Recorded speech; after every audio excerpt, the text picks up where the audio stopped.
Uy, nagtataka ka siguro bakit ganito na ngayon ang video ko kasi nasa crafting and printing business na tayo.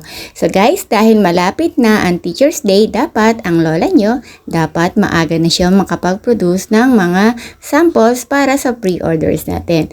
So ngayon ay gagawa tayo ng keychains para sa ating mga teachers. Dito ay gumamit ako ng photo paper na yasin ng pangalan at syempre 235 GSM. Hindi na ako naglagay ng photo top dito kasi naman since ilalagay din naman natin siya sa t-shirt acrylic keychain. So doon natin ilalagay. Here, nagka-cut na tayo pa isa-isa para nang sa ganon ay masimulan na natin ang paglalagay nito ni mismo sa ating mga keychains. So guys, dahil malapit na ang araw ng mga teachers natin ha, syempre since sila ang kinoconsider din natin na bilang pangalawang magulang, tingin ko deserve din naman nila na kahit papaano ay bigyan natin sila ng mga souvenir na mula sa atin.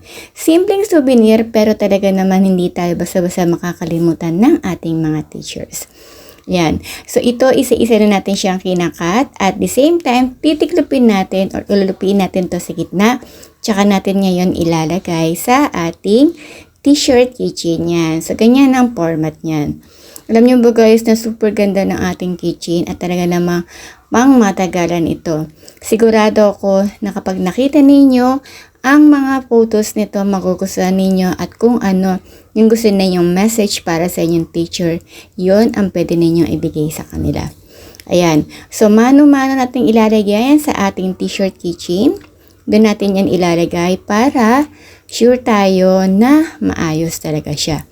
By the way, kung gusto mo at interesado kang bumili ng souvenir keychains natin para sa ating teacher, guys, ilalagay ko yung link sa description. Pwede nyo siyang i-avail sa orange up, blue up, o di kaya yung black up. Ayan. So, napakamura lang nito. Presyong pang estudyante, presyong abot kaya, at presyong alam ko magugustuhan. At mabibili niyo siya sa murang halaga. Ayan.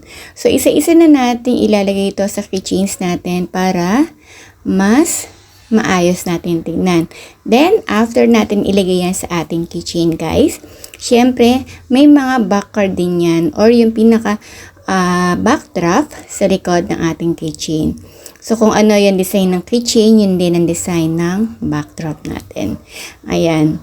So, marami tayong ipiprepare na iba't iba pang klase ng souvenir or giveaway para sa ating mga teachers. So, wait yun nandito sa ating mga video na gagawin or mga vlog na gagawin natin. Ayan.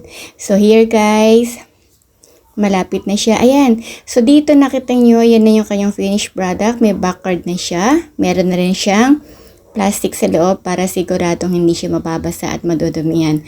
So, tingnan nyo naman kung gaano ka-cute, ka-colorful ang ating keychain.